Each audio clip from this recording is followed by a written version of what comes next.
네, 반갑습니다. 자, 오늘은 또 제가 기본 개념 문제 두 가지 정도를 가져와 봤는데, 이제 저번 시간에 배웠던 밴딩 스트레스를 배웠죠. 그 구피 능력이라는 것을 통해서 우리가 flexure formula라고 이제 구피 능력 방정식이라는 것을 저희가 이제 도출해냈는데, 과연 그 방정식을 갖다가 실제로 이런 문제가 나왔을 때 어떻게 적용을 해서 문제를 풀 수 있는 것인가에 대해서 한번 말씀을 드리려고 문제를 제가 최대한 이제 간략하게 만든 다음에 이렇게 좀 문제를 좀 준비해 봤어요. 그러니까 사실은 요거보다 이제 문제가 조금 더 꼬일 수도 있지만, 제가 지금 가져온 문제들은 아주 기본이 되고 아주 쉬운 그런 문제이기 때문에 풀면서 뭐야 이렇게 쉬워? 이렇게 생각하실 수도 있습니다. 근데 뭐 실제로 뭐 전체적인 개념이 이렇고 여기서 뭐 응용이 된다면 이제 좀 더 추가 사항이 들어가는 것 뿐이다 라는 걸로 이제 좀 이해를 해 주시기를 부탁드리겠습니다. 자, 먼저 저번 시간에 죄송합니다. 저번 시간에 배웠던 거 뭐 간단하게 다시 한번 말씀을 드린다면은, 결국에 우리가 했던 것은 시그마라는 것은 뭐였습니까? 모멘트 곱하기 y 나누기 i였죠. 이 i는 ix가 될 것이고, y라는 것은 단면을 봤을 때 이런 식으로 힘의 분포도가 발생했을 때 y라는 것은 가운데부터, 그러니까 가운데라는 게 아니고 중립축의 포인트부터 연단축, 그쵸? 가장 많은 그 힘을 받고 있는 그 지점까지의 거리를 갖다 우리가 y라고 했죠. 그래서 그 y값 넣어주고, ix라는 것은 단면이 정해져 있다면 그 단면에 대한 그 단면 2차 모멘트는 뭐 구하기 쉽죠. 그거 넣어주고, 이 모멘트라는 것은 외부 어떤 힘, 이런 이제 외부 힘에 의해서 발생하는 모멘트 값이다. 그래서 그걸 넣어서 우리가 시그마라는 것을 구해준다면은 외부 모멘트로 인해서 발생된 이 단면적에서 받아내고 있는 단면 시그마 값이 나온다는 거죠. 단면 스트레스 값. 그래서 그것을 갖다가 이제 문제에 한번 적용을 시켜볼까 합니다. 여기서 또 하나 알아야 되는 게 뭐냐면은 지금 이번 문제 1번 문제는 이 시그마에 대해서 갖다가 문제를 풀어볼 건데, 지금 시그마는 my over ix니까 또 한번 생각을 해보자고요.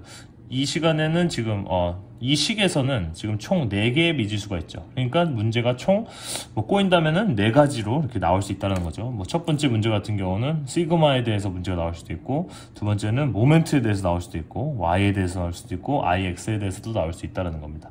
예를 들어서 이런 어떤 부재가 이런 힘을 받고 있다면 거기에 해당하는 뭐 시그마 값을 구하죠. 그렇죠? 그렇게 나올 수도 있고, 만약에 시그마 값이 주어져 있는 상태에서 뭐 외력이 안 주어져 있다 그러면은 거기에 해당하는 그 외력 값은 무엇이냐 그거를 물어볼 수도 있고, 그것을 만들어내는 그 뭐 모멘트 값은 무엇이냐 그것을 물어볼 수 있고, 그렇죠?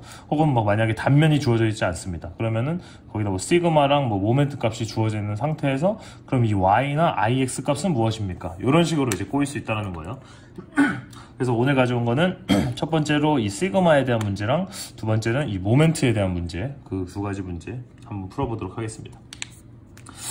먼저 시작하기 전에 뭐 문제 설명을 좀 간단하게 드리자면은, 지금 이렇게 싱글 스팬이고, 싱글 스팬 그냥 심플 스팬이고, 그러니까 20피트를 이렇게 빔이 이렇게 하나 이렇게 걸려 있는 거죠. 심플 빔으로서 하나는 핀 그리고 하나 롤러 이렇게 지금 지지가 되어 있는 상태에서 정가운데 지점에 P라는 외력이 10킵이 이렇게 꽂혀 있는 상태입니다. 얘에 대한 단면적은 W12 곱하기 16이라는 건데, 저거는 이제 어떻게 해석을 하시면 되냐면은, 이제 물론 이제 스틸 매뉴얼이 있으신 분들은 거기서 이제 단면을 보고 단면에 대한 프로퍼리를 우리가 찾아내면 돼요. 물론 이거 그냥 저 구글에다가 그냥 얘 치면은 뭐 단면에 대한 그 어떤 성질값들 그런 것들 다 나오게 됩니다. 근데 이제 뭐 물론 이런 거 문제에 다 주어지긴 하는데, 혹시나 안 주어질까봐 제가 또 말씀을 드리자면은, 만약에 W12 곱하기 16이다 하면은 이 W는 얘에 대한 쉐입을 의미하죠. 쉐입이라는 것은 왜 W냐? 와이드 플랜지라는 겁니다. 와이드 플랜지. 자, 뭐 한국에서는 뭐 H형광이라고 하나요? 그렇죠? H형광, I형광 이렇게 말하죠. 근데 미국에서는 이 플랜지가 이제 위아래에 있는 거를 플랜지라고 하고 가운데를 웹이라고 하는데, 위아래에 있는 플랜지가 넓죠. 그래서 와이드 플랜지라고 해요. 그래서 와이드 플랜지 앞에 W를 따서 W가 된 거고, 이 12는 얘의 총 높이입니다. 총 높이가 12인치가 된다라는 거고, 이 16이라는 것은 얘가 무게입니다. 무게 16파운드 per foot이에요. 그래서 만약에 얘가 1피트면은 이 전체 그 스틸이 가지고 있는 무게는 16피트가 되고 16파운드가 되고, 예를 들어서 지금 같은 경우는 얘가 20피트를 이렇게 있는 거니까 얘가 20피트면은 16파운드 per foot에다가 20피트 곱하면은 320파운드가 되죠. 그러니까 여기다가 어떤 외력을 주지 않아도 얘 자체가 가지고 있는 그 자중 있죠. 이 스틸로서 인해서 발생되는 그 자기 하중? 네, 자중이 320파운드다라는 것을 이제 알 수 있는 그런 두 가지 숫자라는 거, 뭐 이렇게 좀 간단하게 좀 짚어드린 넘어가고 싶었네요. 근데 사실 저 이번 문제 풀 때는 이 하중, 자중은 우리가 고려하지 않을 겁니다. 그러면 이제 기본 문제를 풀고 있는데 너무 복잡해지기 때문에 자중은 일단 고려하지 않고 그냥 이 외력 하중, 그러니까 외부 하중, 외력에 의해서만 어떤 식으로 이제 해석이 될 수 있는가를 볼 것이고, 얘는 지금 어떻게 지지가 되고 있는 상태냐면은, 지금 문제를 보시면 알겠지만 ix 값이 주어져 있다는 상태는, ix라는 것은 x축에 의해서 얘가 모멘트가 발생했기 때문에 그 x축에 대한 모멘트를 이겨내기 위한 x축에 대한 단면 2차 모멘트가 필요한 거죠. 그렇죠? 그러니까 결국에 다시 한번 그림으로 표현하자면은, 여기가 x축이잖아요. 이 x축에서 지금 모멘트가 발생하고 있다는 것은 얘가 어떻게 생겼다는 거죠. 지금 제가 그림을 이렇게 일직선으로 그렸지만 사실은 얘가 어떻게 생겼다? 이렇게 생겨먹은 거죠 지금. 그래서 뭐 대충 그려보면은 이렇게 해서 이렇게 되겠고, 여기 이제 핀이 돼 있고 쩍쭉 끝에 이렇게 롤러가 돼 있는 이런 상황이 된 거죠. 그래서 여기 가운데 P가 이렇게 딱 꽂혀 있는 그런 그림이라는 사실을 이제 좀 알고 가시면 좋겠죠.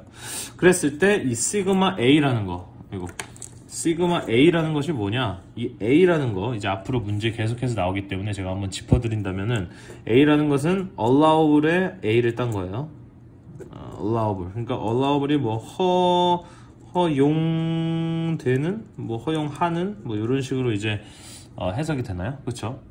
그러니까 허용되는, 이 시그마는 스트레스죠. 그러니까 allowable stress 하면은 허용되는 응력, 허용하는 응력. 그래서 뭐 되는 하는 빼고 그냥 허용 응력이라고 생각하시면 됩니다. 그러니까 이 부재가, 이 단면적이 허용 응력이라는 것이 만약에 50ksi다 라는 것은 뭐냐면은, 얘한테 이제 힘을 우리가 주면 줄수록 얘가 이 외력에 의해서 내력이 생기기 때문에 응력이 생기는 거죠. 외력에 의해서 외력이 커지면 커질수록 내력도 계속해서 커질 텐데, 얘가 끝까지 마지막까지 이렇게 받아낼 수 있는 최고 응력 값이 바로 50ksi라는 거예요. 그러니까 얘가 만약에 외력으로 인해서 발생한 이 속에 있는 내부 응력이 만약에 한 52ksi, 그러니까 50ksi 넘어버린다? 그러면 걔는 뽀가진다는 소리예요. 근데 만약에 그 외력으로 인해서 발생한 내부 응력이 50ksi보다 적은 값이다, 뭐 49까지만 해도 얘가 오케이다, 그러면은 이 단면적을 갖다가 써도 된다라는 것인데, 이번 문제 같은 경우는 얘가 50ksi를 갖고 있는 상태에서 이런 외력을 받았을 때 얘는 과연 멀쩡한가, 오케이인가 not 오케이인가, 그것을 갖다 한번 풀어봐라 라는 것입니다. 자, 그렇다면 우리가 저번에 배웠던 시그마라는 것은 어떻게 이제 플렉셔 포뮬라 뭐였습니까? 시그마라는 거 제가 여기 써놨네요. 모멘트 곱하기 y over ix라는 거죠. 그랬을 때 우리가 이 시그마라는 것은 지금 이 허용 응력을 구하는 것이 아니고, 이 시그마가 무엇이냐면, 다시 한번 말씀드리면은 이 모멘트 y ix라는 건데, 이 모멘트가 뭡니까? 외부 P라는 외력에 의해서 발생하는 모멘트죠. 그러니까 외력에 의해서 발생한 그 내부 응력을 갖다가 시그마라고 하는 거예요. 결국에 이 값이 나올 텐데, 그 값이 50ksi라는 허용 응력보다 작으면 오케이고, 그렇죠? 50ksi보다 크면은 뽀가진다라는 겁니다. 맞죠? 자, 그럼 그렇게 해서 문제 풀어보는 걸로 해보고, 일단 모멘트는 놔두고요. 제가 y랑 ix부터 먼저 한번 써볼게요. 자, y라는 것은 요거였죠. 지금 같은 경우는 y 플랜지는 지금 도심의 축이 어딥니까? 도심의 포인트 이렇게 가운데 딱 해보면은 위아래가 대칭이기 때문에 가운데란 말이죠. 그 가운데서부터 요 끝 연단축까지는 6인치가 되겠죠. 전체가 12인치니까. 그럼 뭐 모멘트 앞에다 이따 써줄 거니까 곱하기 6인치가 될 것이고, ix라는 것은 친절하게 문제에서 103인치의 대제곱, 여기도 그냥 인치라고 쓸게요. 이렇게 돼 있어요. 그러면 이 모멘트 값만 우리가 알면 되겠네요. 그럼 P가 이렇게 떨어졌을 때 모멘트 어떻게 보느냐, 이거 물론 이제 다음 시간에 저희가 SFD와 BMD, 그러니까 전단력 선도와 밴딩 모멘트 선도라고 이제 한국말로 하나요? 그걸로 통해서 이제 물론 증명은 해드릴 건데, 지금은 기본 개념 문제를 풀고 있는 상황이기 때문에 그럴 시간이 없어서 제가 또 이렇게 핸드북을 레퍼런스 하려고 한번 뽑아왔습니다. 자, 지금 저희가 사용하는 핸드북이 버전 10입니다. 버전 10이 나왔는데 거기에 지금 140쪽을 제가 보니까 이런 그림이 딱 있어요. 지금 뭐 간단하게 좀 설명을 드린다면은, 여기 지금 다 심플 빔이거든요. 뭐 핀과 롤러로 지지되어 있는 이런 하나, 둘, 셋, 6가지 어떤 그 다양한 다른 그런 환경 속에 있는 그 빔들에 대한 어떤 값들을 이제 의미하는 건데, 첫 번째 같은 경우는 뭐 포인트 로드가 가운데 떨어졌을 때, 포인트 로드가 애매한 데 떨어졌을 때, 그렇죠? 그리고 뭐 여기는 뭐 등분포 하중이 전체적으로 들어갔을 때, 등분포 하중이 뭐 가운데까지만 들어갔을 때, 이런 걸로 갖다가 하고, 그리고 요 뭐 slope, deflection, rest curve, 요거 간단하게 말씀드리면은, 슬롭이라는 것은 우리가 항상 이 지우개를 하고 있는데, 지우개를 이렇게 누르면은 얘가 이렇게 처지죠. 그 처졌을 때 이 가운데를 자세히 보시면 알겠지만, 지금 가운데 여기 X라고 써있는 요 축이 지금 그 neutral axis예요. 그러니까 이 중립 축이 이렇게 누르면은 이렇게 휘어버리죠. 그래서 그 휘어져 있는, 이렇게 지금 휘어져 있는 그 커브가 이제 중립축이 이 P라는 외력으로 인해서 발생된 그 커브고, 기존에 있던 그 X라는 중립축이 이만큼 바뀌었을 때 그 사이각도를 보니까 우리가 세타라고 이제 말씀을 드릴 수 있다라는 겁니다. 거기에 대한 맥스 값이 얘에 대한 그 기울기를 의미한다. 그 처져 있는 기울기를 의미한다. 그래서 이렇게 값들을 넣으면은 구할 수 있다라는 것이고, 디플렉션이라는 것은 뭡니까? 그 변이를 의미하죠. 그러니까 얘가 그 P라는 외력을 받았을 때, 물론 딱 보시면 알겠지만 중립축이 일직선이었다가 이렇게 굽어지니까 가운데 포인트, 그러니까 P가 떨어져 있는 그 포인트에 가장 큰 변이가 있을 것이겠죠. 그 변이의 값이 바로, 죄송합니다. 방금 또 배터리가 없다고 또 메시지가 떠가지고, 그 변이의 값이 보다 바로 이런 식으로 이제 이퀘이션으로 발생할 수 있다. 그래서 우리가 또 거기에 해당하는 값들만 넣어주면은 뭐 간단하게 구할 수 있는 것이고요. Elastic Curve라는 것은 이 가운데 포인트 가장 큰 변이가 일어나는 지점 말고 이 다른 지점들도 다 변이가 있을 거잖아요. 거기에 해당되는 그 지점들에 대해서 이런 이퀘이션들을 만들어진 것이고, 거기에 해당하는 숫자만 넣어주면 된다. 그래서 이 세 개의 컬럼들은 별로 지금 중요하지 않아요. 지금 우리가 필요한 것은 이 맥시멈 모멘트라는 건데, 얘는 바로 뭐다? 이렇게 P라는 외력, 지금 우리가 지금 문제에서 다루고 있는 거랑 똑같죠. 가운데 P라는 외력이 딱 떨어졌을 때, 심플 빔에 그랬을 때 얘가 지금 가운데 P라는 외력이 딱 떨어진다면은 이 전체 부재에서 발생하는 맥시멈 모멘트라는 것은 P가 떨어지고 있는 그 센터에서 발생하고, 걔는 4분의 PL이다 라고 이제 우리가 구할 수 있다는 겁니다. 나중에 SFD와 BMD 하면서 우리가 이제 주로 하는 이런 등분포 하중 8분의 오메가 L 제곱, 요것도 이제 한번 제가 말씀을 드릴 건데, 어쨌든 지금 같은 경우는 저렇게 떨어졌으니까 모멘트 맥스는 4분의 PL이다 라는 거예요. 그러니까 여기다가 뭘 넣어야 된다? 4분의 P 곱하기 L을 넣으면 되니까, P는 10킵이죠. 10킵스가 되고, L은 20피트죠. 20피트가 되는 겁니다. 이렇게 넣어주는 거예요. 자, 그러면 우리가 지금 이 피트와 인치가 안 맞으니까 우리가 한번 피트를 인치로 한번 바꿔볼게요. 그러면은 10킵스 그대로 쓰고 곱하기 20피트에 1피트는 12인치가 되겠죠. 이렇게 쓰면은 피트와 피트가 없어지고 인치만 남게 되는 거겠죠. 그럼 4 그대로 가고 곱하기 6인치에 맨 밑에 103인치의 4제곱이다 해가지고 문제를 풀면 되겠죠. 그러면은 얘 되고, 인치가 2개, 인치의 제곱, 얘랑 얘 하면 인치의 제곱이 되는데 인치의 4제곱이니까 밑에 인치의 2제곱만 남게 되겠죠. 밑에. 그리고 위에는 킵스니까 킵스 이렇게 나올 거예요. 그래서 요거를 이제 KSI라는 단위를 쓰게 되는 겁니다. 자, 어쨌든 우리가 숫자만 갖다가 한번 계산을 해보면 10 곱하기 20 곱하기 12 나누기 4 곱하기 6 나누기 103 그럼 35 KSI가 나와요. Kips per square inches로 해가지고 이제 KSI가 나옵니다. 얘가 바로 뭐다? 외부의 그 P라는 외력으로 인해서 발생된 그 외력 모멘트에 의해서 발생된 단면적에서 나타나는 그런 응력의 값이다. 그렇죠? 이 값이 지금 어떻습니까? 우리가 허용 응력이라고 이미 정해져 있는 이 50KSI라는 허용 응력값보다 작죠. 그렇죠? 그렇다는 말은 뭐다? OK라는 거죠. 만약에 얘보다 50보다 얘가 만약에 51, 2, 3 막 이런 식으로 나왔다. 그러면 나도 K라는 거죠. 이런 식으로 문제를 풀 수 있다는 거예요. 그래서 이 단면은 OK다 라는 것입니다. 그게 이제 첫 번째 문제가 되는 것이고요. 네, 두 번째 문제 하고 있었는데 갑자기 또 배터리 나가가지고 영상이 또 날라갔어요. 다시 한번 더 해보면은, 자, 지금 아까 저희가 첫 번째 다뤘던 그 문제를 한번 보시면은, 시그마라는 것은 모멘트 y, ix이기 때문에 제가 아까 4가지로 꼬여낼 수 있다 했죠. 그래서 첫 번째 문제 같은 경우는 이 시그마를 갖다가 구해가지고 걔가 지금 허용 응력 50KSI랑 어떤지를 갖다 비교하는 문제였다면, 이번에는 이 모멘트에 대한 문제예요. 그래서 이런 식으로 지금 단면이 이렇게 있을 때 역시 얘는 지금 이렇게 지금 떨어지고 있는 겁니다. 얘가 핀이고 룰러 이렇게 돼가지고, 그렇다는 것은 뭡니까? 얘가 뉴트럴 액세스가 이렇게 있다는 거죠. 그러니까 위에서 아래로 그 외력을 받아내고 있으니까 얘가 이렇게 모멘트를 받아낼 것이죠. 이렇게라는 것은 바로 우리가 이따가 필요한 그 모멘트 오브 이너샤라는 이 단면 2차 모멘트는 X축에 의한 단면 2차 모멘트가 필요할 것이다 라는 거죠. 여기에 대해서 분명히 이따가 필요할 것입니다. 여기 20피트의 스팬을 가지고 있고 이렇게 지금 생겼는데 만약에 이 오메가라는 것이 어떤 값을 가져올 것이냐는 것을 좀 물어보고 있는데 여기 지금 단서가 딱 하나 있습니다. 36KSI가 시그마 Y라는 것은 저 Y는 yield stress의 small y를 앞에 딴 거죠. 그러니까 허용 응력이랑 이 y라는 항복 응력이죠. 이제 yield stress 하면 항복 응력인데 저번에 말씀드렸던 것처럼 이 항복 응력을 지나가는 순간 이 부재물은 사실 뭐 허용 지물이 되는 거죠. 왜냐하면 이미 영구적인 변형을 일으켰으니까. 결국에는 이 허용 응력보다 낮은 응력 값을 만들어낼 수 있는 외력을 갖다가 가지고 설계를 하는 것이 이제 설계의 궁극적인 그런 목표가 되는 것인데, 아까 같은 경우는 어떤 우리가 그 외력으로 인해서 발생되는 시그마를 여기 허용력, 주어져 있는 허용력과 비교를 해봤다면은 이번 같은 경우는 이 시그마 Y라는 36KSI, 그러니까 즉 이 재료가 36KSI까지 받아낼 수 있다고 했을 때, 그렇다면 얘가 받아낼 수 있는 최고 맥시멈 이 등분포 하중은 무엇이냐라는 것을 물어보는 거예요. 그러니까 다시 한번 써보면 시그마는 M 곱하기 Y over IX인데, 그렇죠? 이 시그마라는 것은 뭐였냐면은 이 외력으로 인해서 발생되는 단면적에서 나타나는 응력값을 의미하죠.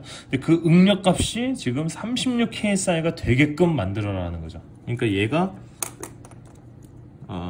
빨간색으로 할까요? 얘가 36KSI가 되는 것이고, 거기다가 모멘트 Y, IX 다 갖다 넣어주면 된다는 거예요. 근데 지금 Y랑 IX 먼저 해볼까요? 모멘트는 좀 이따 해보고, 그럼 IX라는 것은 지금 Y부터 해볼까요? 자, 이 단면적은 지금 이렇게 될 것이고, 가운데가 중립축이 있을 테니까 이렇게 지금 그 힘의 분포도가 나타나겠죠. 그러니까 가운데 포인트에서부터 맨 끝까지의 길이를 갖다가 우리가 연단축까지의 길이를 Y라고 말할 수 있으니까, 전체 길이가 12인치니까 우리는 Y가 곱하기 6인치다 이렇게 이제 나타낼 수 있겠죠. 죄송합니다. 그러니까 I라는 것은 IX를 대해서 이제 풀어보는 건데, IX, 자 오랜만에 하죠. 12분의 가로 곱하기 세로의 세제곱입니다. 자, 12분의 가로와 세로가 뭐냐 했을 때, 지금 같은 경우에 위에서 아래로 받는다면 X축을 기준으로 모멘트를 받으니까 X축에 대해서 우리가 이렇게 밴딩 축이 생기는 거죠. 그래서 이렇게 꽂는 거죠. 엄지로 꽂은 다음에 엄지와 평행한 선분의 길이가 지금 이렇게니까 5가 가로가 되는 거죠. 5 곱하기 나머지 얘가 세로니까 12의 세제곱 12 이렇게 하니까 계산하면은 720인치의 4제곱이 나옵니다. 그래서 여기는 720인치의 4제곱이고 그렇다면 이 모멘트는 어떻게 구하느냐? 자, 역시 아까 마찬가지로 저희가 이제 다음 시간에 다 설명을 드릴 건데, 지금 같은 경우는 그냥 기본 개념만 이해해라 라는 것이 이제 궁극 목표였으니까, 이번 같은 경우는 심플빔에 이런 식으로 지금 등분포 하중이 떨어지고 있을 때는 맥시멈 모멘트는 센터에서 발생할 것이고 8분의 오메가 L 제곱이다 라는 것이 딱 이제 레퍼런스 핸드북에 나와 있다라는 거예요. 그러면은 8분의 오메가 모르고 L은 20피트의 제곱이라는 거죠. 자, 그랬을 때 요거를 다 이제 정리를 해서 오메가에 대해서만 우리가 문제를 풀어주면 된다는 거죠. 그럼 오메가는 어떻게 나올 것인데, 우리가 이 식을 다시 한번 써볼게요. 자, 식을, 왜냐면 지금 여기 피트니까 지금 다 인치로 돼 있잖아요. 얘도 인치, 얘도 인치니까 이 피트를 인치로 한번 바꿔볼까요?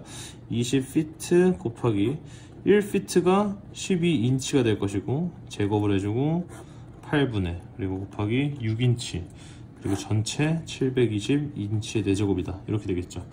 걔가 지금 36KSI니까 킵스의 per 인치의 스퀘어이 KSI에 대한 개념이죠. 그래서 요거를 갖다가 한번 왔다 갔다 한번 계산을 해보면은 36 곱하기 720 나누기 6 곱하기 8 그리고 나누기 240의 제곱 정도가 되나요? 네. 그러면은 0.6이고 0.6이 나오는데, 여기에 대한 그 단위가 뭘까요? 지금 여기 지금 얘 없어지고 인치의 제곱이 남을 것이고, 인치의 4제곱 여기 인치의 3제곱이니까 밑에 인치 하나 남고 넘어갈 테니까 곱하기 인치가 될 것이고, 그렇죠? 그럼 이 인치와 인치 하나가 없어지니까 킵스 per 인치가 나오겠네요. 그러니까 얘는 0.6 keeps per inch가 나오는데 우리가 W를 keeps per feet로 구하라고 하니까 0.6 keeps per inch라는 것은 1인치가 12인치가 1피트가 되는 거죠. 그러니까 12인치가 1피트가 되니까 이렇게 넣어주면은 인치와 인치가 약분이 되고 밑에 피트가 살아남겠죠. 그래서 keeps per feet로 0.6 곱하기 12 하면은 뭐 7.2가 되겠고 7.2 keeps per feet가 나오게 된다 라는 게 이제 두 번째 문제에 대한 정답이었습니다. 자, 그래서 이번 문제 다시 한번 뭐 빠르게 리뷰해 드리자면은 이 시그마 y가 36ksi에 도달하는 때까지 최대로 걸릴 수 있는 그 등분포 하중은 무엇이냐라고 이제 물어본다면은 이런 식으로 풀 수 있고, 이 시그마가 즉 시그마 y로서 표현이 될 수 있다는 거죠. 근데 이게 이제 뭐 다른 이제 해설집 같은 거 보면은 그냥 시그마는 시그마 y다 이런 식으로 이제 문제가 많이 이제 해설지에 써 있는데, 사실 이거를 이렇게밖에 쓸 수도 없지만 그 해설지에는 이런 제가 지금 이렇게 말씀드렸던 이런 구구절절한 설명들을 쓸 수가 없기 때문에 이렇게 그냥 간단하게 씁니다. 그래서 저 옛날에 공부할 때 이런 거 보면 잘 이해가 안 됐었거든요. 근데 그 내면에는 다 이런 이유들이 있다. 왜냐하면 이 시그마가 결국에 이 외력 모멘트에 의해서 발생한 것이고, 그 단면적이 가지고 있는 응력이 얘보다 작아야 되는데 이 문제 같은 경우는 얘랑 똑같을 때에 대해 물어보고 있었으니까 이렇게 푼다라는 것 정도만 좀 이해를 해주셨으면 좋겠습니다. 그래서 이제 다음 시간에는 아까 했던 우리가 지금 이런 심플 빔에서 P가 떨어진다면은 왜 4분의 PL이 맥시멈 모멘트고 왜 등분포 하중이 떨어지면 8분의 오메가 L 스퀘어인지에 대해서 또 한번 SFD, BMD에 대해서 한번 차차 이제 또 문제 풀이 이제 개념을 먼저 설명을 드려야겠군요. 개념에 대해서 또 한번 준비를 해오도록 하겠습니다. 감사합니다.